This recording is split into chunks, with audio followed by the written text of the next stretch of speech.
The comments, opinions, and views shared during this program are of those individual Freemasons and do not reflect the official position of a Grand Lodge, concordant body, appendant body, Masonic Authority, or craftsmanonline.com.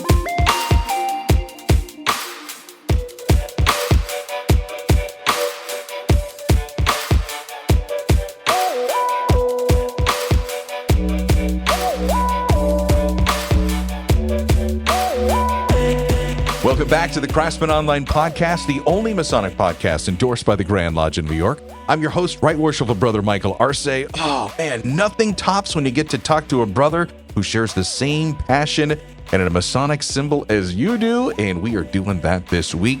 First though, hugs and kisses to our friends on Patreon. Hey, we know each other that way. It's cool.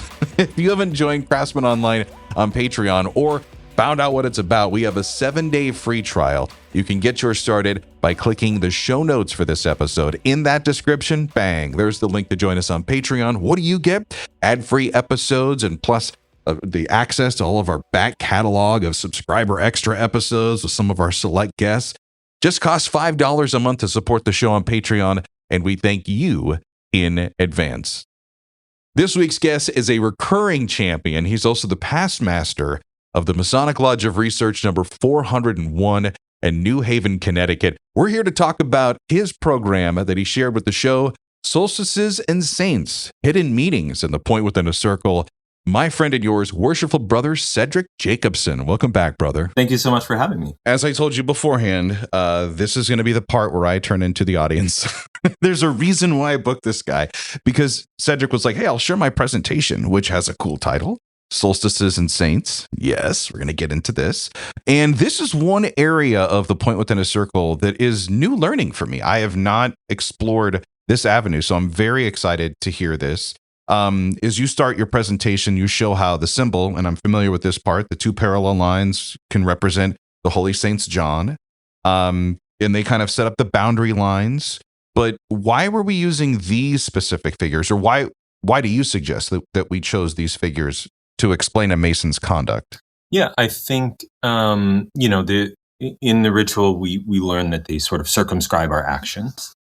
And again, our forebears were much more biblically literate than we are today. And so I think that there was, again, kind of a common understanding. If you look at St. John the Baptist in Christianity, obviously, like, he is the one who is said to have baptized Christ. But if we look at his values, right, he was an ascetic. He was known for like really strict devotion, zeal. He had a lot of zeal for what I would describe as like strong moral character. And so I think in our cycle as men, he is one boundary point of that strong moral fortitude. That pillar represents strength. And if we think about St. John the Evangelist, his personality in the Bible is much more one of love and loyalty and friendships. So this is a sort of like brotherly love. And so kind of not at the opposing end, but as part of our journey, that is a critical portion as well, right? The sort of that pillar representing beauty, right? The connection. It's interesting because we can talk about this in roundabout ways because it is a public setting. But I have heard that explanation before of the Holy Saints John. I have never heard it put as you have, where they represent strength and beauty. I do like that. I've seen the pillars, and depending on how your jurisdiction gets the party started, and if you know what that term means, you know what I'm talking about, like where things are. You are physically represented at a few points throughout the initiatic process as the point within a circle. You just don't recognize it then because there's so much stuff going on that night. But I've never thought about them that way. And the way that you describe them, yeah, John was kind of like, the guy that lived out in the woods, very man of the earth, but, deeply devout, but just kind of passionate in his own way. And the other brother, was more of the pillar of beauty as we would think of beauty. So beautiful. So then we celebrate these saints as Freemasons. throughout the years during the solstice. I've always wanted to do this. It's been on my list of things to do, to go to a Feast of the... Have you done the Feast of the St. John's? I've yet to attend one of those. Not recently, but I have in the past, and it is, I think it's a really moving setting. You know, early Freemasonry, the earliest lodges were dedicated to the Holy Saints John. And it feels kind of a step back in time, in a way, to really celebrate those feast days. Okay. Yeah. And again, like, the parallels are going to start here, which is a great way of describing the point within a circle. Is you have you being in the center of the way that these two saints conducted themselves and trying to kind of be the best of both worlds. Then, of course, their holidays fall on June 24th and December 27th, the summer and the winter, again, parallel to each other on a calendar. But we're following now this solar cycle. And as you're starting to talk about in your presentation, we're going through the tropics of Cancer and Capricorn. And how does this all start to tie in that whole theory and connection to the geometry of the lodge? Yeah, you know, we think about the geometry of lodge being the oblong square, and that the position of the worshipful master and the two wardens representing the path of the sun throughout the day. And if you've ever looked at those like time-lapse photographs of the sun throughout the day, it you know, does kind of a beautiful arc. And at the winter solstice, that arc is the lowest journey. And at the summer solstice, it's a higher arc as it goes down. So the lodge itself is that sort of permanent shape, but the journey of the sun changes depending on where you are in our journey around the sun. And I think it likewise, our path as men feels different depending on where we are in our own season.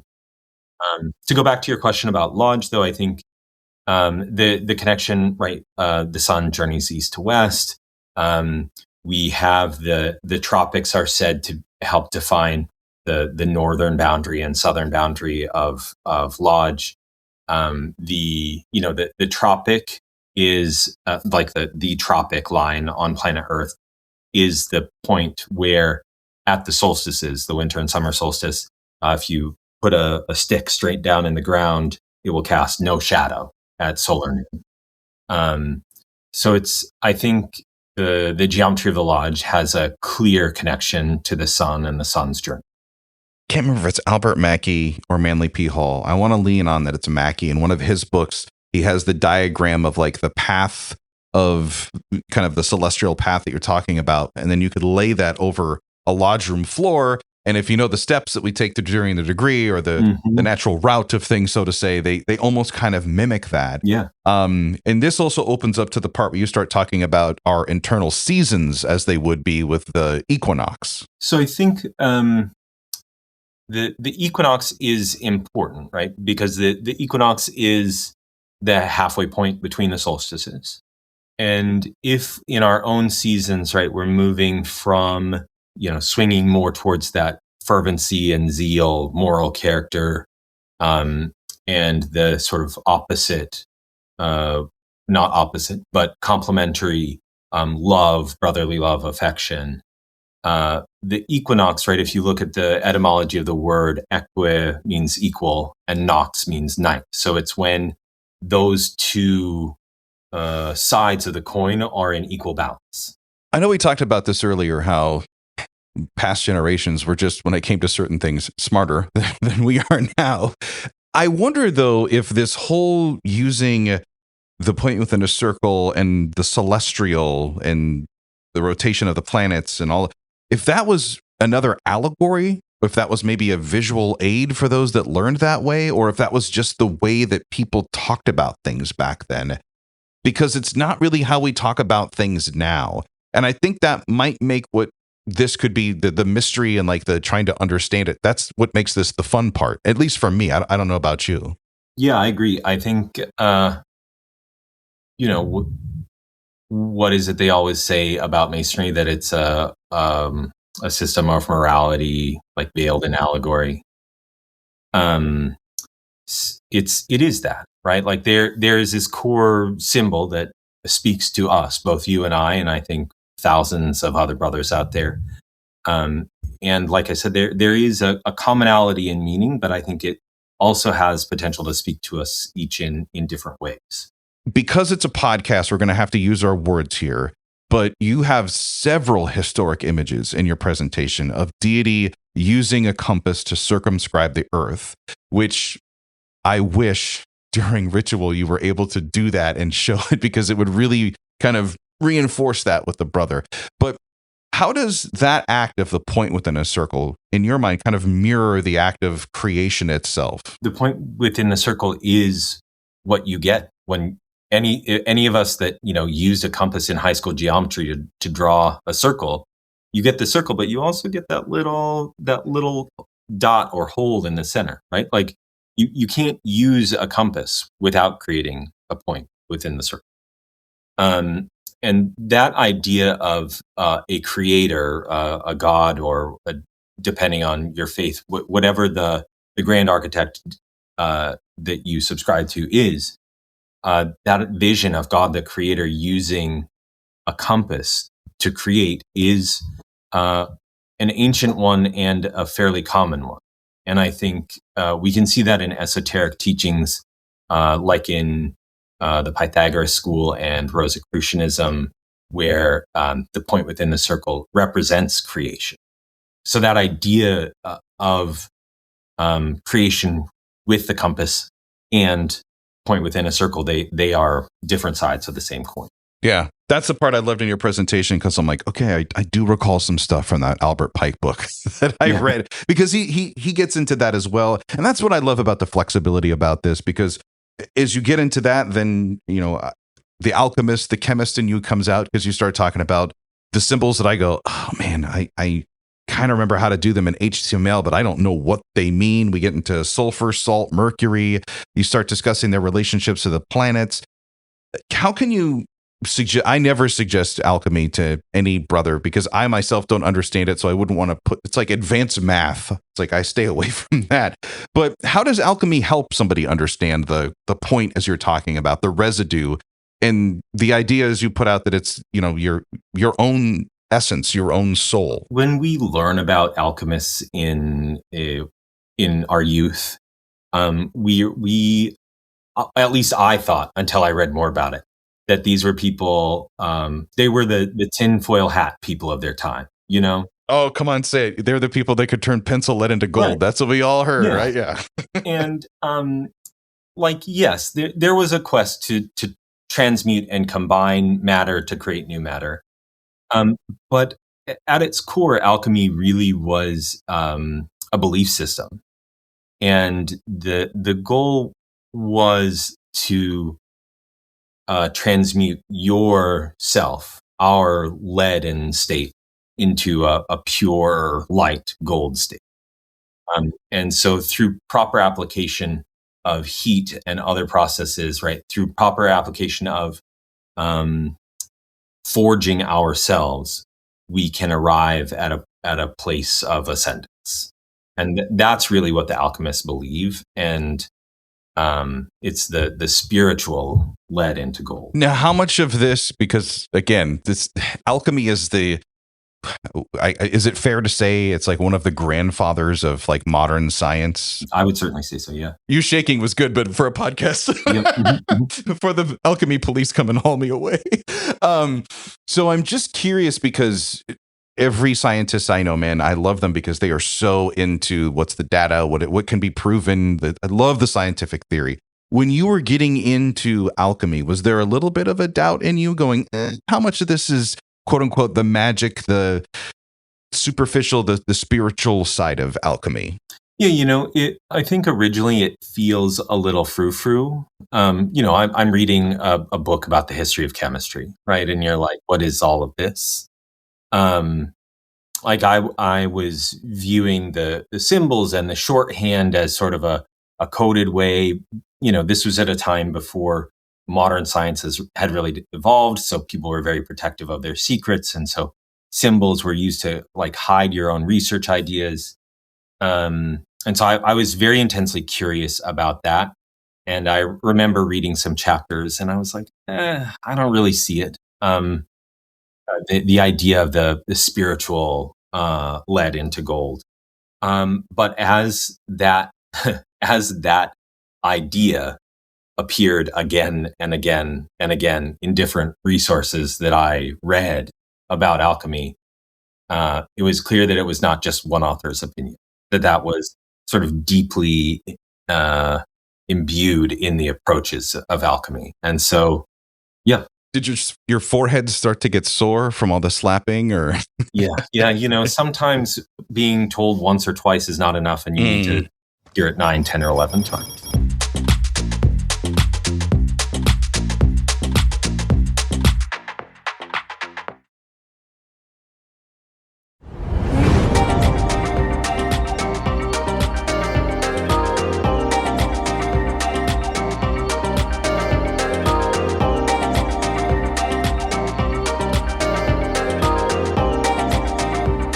That's the fun of doing this independent research, as a Mason, is it challenges. We're told in the first degree that, our belief system is going to get challenged. And we're not just talking about like belief in greater beings. It's everything, like things that you didn't even want to think to know to be different. It's going to be challenged.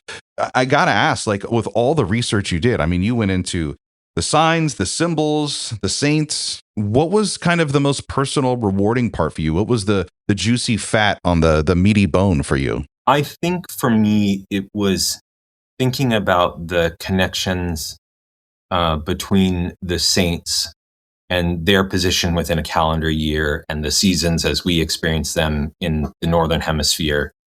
And then thinking about sort of the Earth's path around the sun, feeling similar to like my own path in that yearly cycle. And that's something I think about often, especially in this like dark time of year that we're starting to pull out of now. That this, we're now in a time where the light is growing and the darkness is shrinking. And that there is a lot to look forward to. I also look at it, you were going exactly where I was going. The thing that it gave me was hope. Because when I hear about the point within a circle, my favorite part is just learning how the other people, whether they're still around or they become sadly extinct or we just don't know what happened to them, how they were either separated by land masses or bodies of water or just even times in the history of mankind. How they all came to a certain symbol as a way of recognizing, establishing, and understanding and defining something. That they figured it out in a way to explain and pass it down through generations and until whenever, And here I am way late on that loop. And I can sit here and benefit from this and go, okay, if we were able to figure out something then and accept it as a natural truth, then there's hope with all the division that we have now, that there's things that someday we'll be able to accept as a natural truth. One of the best friendships that I have in Freemasonry is a brother who literally has, I look at my thumb every time I think of a point within a circle because he has tattooed on his right hand a point within a circle. We were literally standing around a bar after a Masonic meeting, and I was like, dude, what is up with your tattoo? That is how our friendship immediately started right there. He started talking about it, and I was like, anybody that's going to put that on their body, I need to know this person. And that's what this symbol means to me. It's not just trying to unlock some mystery. It's all the connections, which is what the symbol is all about, right? Us being around. And yeah, it's when you talk about mystical, that's the word that I would use to describe how I feel about the point within a circle. I don't know if you get all geeked up like I do about it. I do. I mean, here I am 13 years later, still kind of pulling at the threads, looking for more connections. Yeah. And this was the question that like a brother that you were going through Masonic education or a degree proficiency asked you about the point within a circle, and you're like, hold on, let me write this down in my black book of thoughts. Yeah. Okay. Yeah. I was trying to figure out like, well, if it's similar to gold, what does that mean? What's the connection here? And jotted it down and started pulling at the threads. Okay. So let's do a little Masonic education, because this is the part that I feel bad for people that work with me, but this is what you get. I tell them, like, look, I'm going to get you to where you need to be with the proficiency. But if you want a little bonus, like I'm going to help you out with this too. So the point within a circle gets introduced in the Entered Apprentice degree. This is where we start to get some explanations of the square and the compass, which are the two big Masonic symbols that are most recognizable to most people. It's the square and compass. There's a letter G. Usually it's on the outside of our buildings. And we start trying to make connections with the point and how the square is supposed to help square our actions. And how do you use the point within a circle to communicate those values? Earlier in the show, we're talking about what drew you to your current lodge is seeing the point within the circle outside the building rather than the more traditional square and compasses. I think in our last conversation where we talked about the letter G, we talked about how when you use a compass to draw a point within a circle, the logical next step from a geometric standpoint is to create a square. Like this is the way that operative Masons tried their square. And so to me, honestly, the symbols of square and compass are one and the same with this point within the circle. And I think about the parallel lines, the two Saints John. Those are really that question of, we talked about our life as being very cyclical.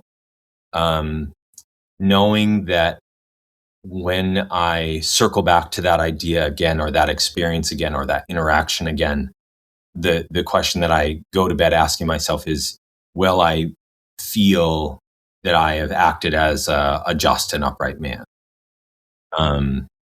Because things always come back, and I at night I genuinely sit and ask myself questions, kind of self-interrogate about my interactions and how I acted. Interesting. That's so the presentation that I give on a lodge, on about a point within a circle to a lodge, honestly doesn't really talk about the point within a circle until like the last 15 minutes. And it's like point within a circle 101. The whole presentation is a walkthrough of a similar lodge in Monterey, California, that when my brother was visiting out there, and my younger brother, who I don't know if you've got a friend or a family member who's like this, but doesn't want to be a Mason right now because he doesn't have time. But yeah, anytime he passes a Masonic building, bro has to snap a picture of it on his phone and text it to me. So I was literally assigned, along with the senior deacon of my mother lodge, to do a presentation on the point within a circle. And we were going to give counter viewpoints on it or whatever. And then I get this text message from my brother of this lodge in Monterey. And he's like, dude, I'm visiting Monterey. I saw this Masonic lodge. I sent this to you. And that was their symbol on the outside of the building, was the point within a circle. So I ended up reaching out to them. Long story short, the worshipful master, this was before Zoom was even a thing, did the old, we'll FaceTime. And he took me in and like walked me around and was like showing me all of the art inside of the lodge room. And I'm like, this is amazing. The point within a circle is everywhere in here. Like, are you the point within a circle? Like, what's the story of this? And of course, like a real good Mason, they didn't know their story. They're like, oh, well, the guy that did all this artwork, I would love to introduce you to that brother. And I'm like, yes, but he's not here today. And he's like, unfortunately, he passed away. And I'm like, oh, well, now let me go research this guy's story. And I was like, dude, the rabbit hole just went on for on. That's the entire presentation. It's at the very end where I say, hey, the point within a circle, how do I explain this? Well, as we're taught when we're younger, there's the golden rule, right? But I also use it as like the point within a circle to me is that relationship that you have with others and recognizing it, especially today. I think this lesson became extremely important during COVID. And now I really want guys to think about what I'm about to say, is that not every day is your point directly in the circle. Some days it's good days, some days it's bad days. And your circle isn't always the same size. I look at the circle as like people's personalities. You have introverts, you have extroverts, right? There's some guys that have tiny little circles. They don't want to deal with other people and they want to stay. And it's being able to recognize that when we're out, whether it's in another lodge or visiting another office or traveling or whatever, like being able to see that in other people before I engage a conversation with them and just respecting them and giving them the right space or whatever you want to say, like that's been the point within a circle lesson that hits me almost on a daily basis. And I also think like days when I kind of snap at my wife for when she asks one of her 1,000 really important questions, but at the wrong time. I'm like, probably could have handled that one a little bit better, and it's that reflection to what you're saying. It's the rubber band that comes back to me, and I'm like, point within a circle. But I think that what you're speaking to resonates with kind of an ongoing theme of our conversation tonight, and that is the point within the circle is a little different for everybody. I also kind of think that that's kind of the beauty in the disguise of it, and that it's really just a paragraph that seems to be just tucked away, a point within a circle of all the other stuff you're going to hear that night. Mm-hmm. And that if you're really going down the rabbit hole, well, if you're really doing the search to find it, and I found it by mistake. It was in New York State. We refer to that long lecture that comes after you become an entered apprentice. We call that it's the historical lecture, but internally we call it the historical lecture, just to have some fun. And the brother that has to give it, it's just like, oh my gosh, like how lodges are situated, Moses, the this, the that. And then there's this. So the master had broken up that whole lecture into sections and had assigned it to all the officers to carry a few paragraphs, because the brother that specializes in that wasn't going to be able to make lodge the meeting. So instead of just knocking the tracks off the entire degree, we thought we'd do some patchwork. So that's how I got it. I would have never really read that in a ritual book because I had no desire to learn the historical lecture, and it would have been tucked away forever for me. So fate, I don't know. Coincidence, but I was drawn to it. And then once I found it, I have just carried that forever.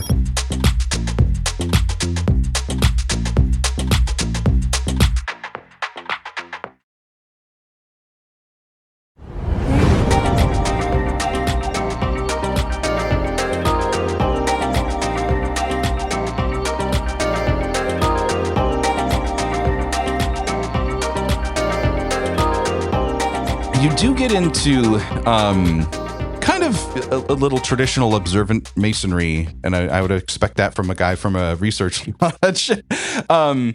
When you start getting into, the point within a circle and the division of the world and kind of breaking up the continents of Asia, Europe, and Africa, and this is where we kind of might start losing people because this can get really, really heady. But, as a certain point, do you kind of look at like the point within a circle, at least for Freemasonry, it's kind of supposed to be our universal map? I think so. If we consider what we've talked about, the seasonality or the cyclical nature of our life, I think for a lot of us, it does pretty neatly map onto a calendar year, just because the amount of daylight has such a significant impact on our own mental interactions in the world. I think that it is a map for our spiritual life, in that, even in the times of most light, there should be strong character and that strict devotion to oneself and one's values. It's, kind of girding your loins, because at the peak of light, we know things are not going to stay that way forever. It's interesting you hit that point. I don't want to interrupt you, but it's just burning for me to say this, because this is the part that I feel kind of gets hidden. I'm just going to weave my way around so I don't completely quote ritual word for word. But we talk about, as you're saying, like if we kind of listen to that inner guide and follow our values and the morals that we're supposed to be ingrained in us, and we stay within our circle, not within our social circle, but our circle of being us, our if we're true to ourselves, then we can never err in life. We can never make big mistakes. Do you really believe that? Do you find that to be true? I think were it possible for us to completely hold ourselves within bounds, then yes. But we are human and we are flawed. And so the point within the circle is, in my opinion, kind of aspiration. And that is, I think, an even more important take. Like, no one is perfect. Only divinity is perfect, right? There's an ancient custom, I think, out of Persia, where craftsmen never make anything perfect, because anything perfect is an insult to God, the Creator. right? And so we are imbued with imperfection. But the fact that we recognize our imperfection and our shortcomings, but then you try to do better the next time we come around in that circle. Here we go into a really deep, heady discussion, but completely agree with you, because I was thinking, every time I go to New York City, it fascinates me. I always ask, how many people live here now? It's usually like 5 million, 6 million, 11 million, whatever the number is. I'm like, wow, like you could literally meet somebody one time and then statistically never see them again in your life if you've lived there in your entire lifetime. Unless, of course, they live in your building or whatever. But I'm just saying, like, the random occurrences, man, it's crazy when you think about that. So to your point, like, what is life? Life is just a daily practice. And I think part of it is that having that point within a circle lesson, if you've sat through it and you're like, okay, I get this, I'm going to try to live by this way. Like, this is a code to me now. It's not recognizing, and hopefully through repetition, you recognize before you get to the moment of impact that you're about to do something wrong. But it's recognizing after it happens that you could have been better. And let's try again next time, a little bit harder. Yeah, I think that was a really important point that you made there, brother. Like, love that one. Thank you. And I think that sort of introspection is what speaks to me about this symbol, right? Like, we all want to find our center and our circle in the real world. And that is what we aspire to do. You mentioned New York City, that you might not see that person again. And I think if you, this is going to get a little sciencey for a second. Just no math, please. We typically think, like, if you picture the Earth's movement around the sun, most of us picture that thing that we learned in like late middle school, early high school, where it's like, here's the sun, it's there, and the Earth goes around in this circle, almost perfect circle. But in reality, that's not right, because that's called the heliocentric view, with the sun at the center. The sun is also orbiting around galactic central point in the Milky Way galaxy, right? So it's moving.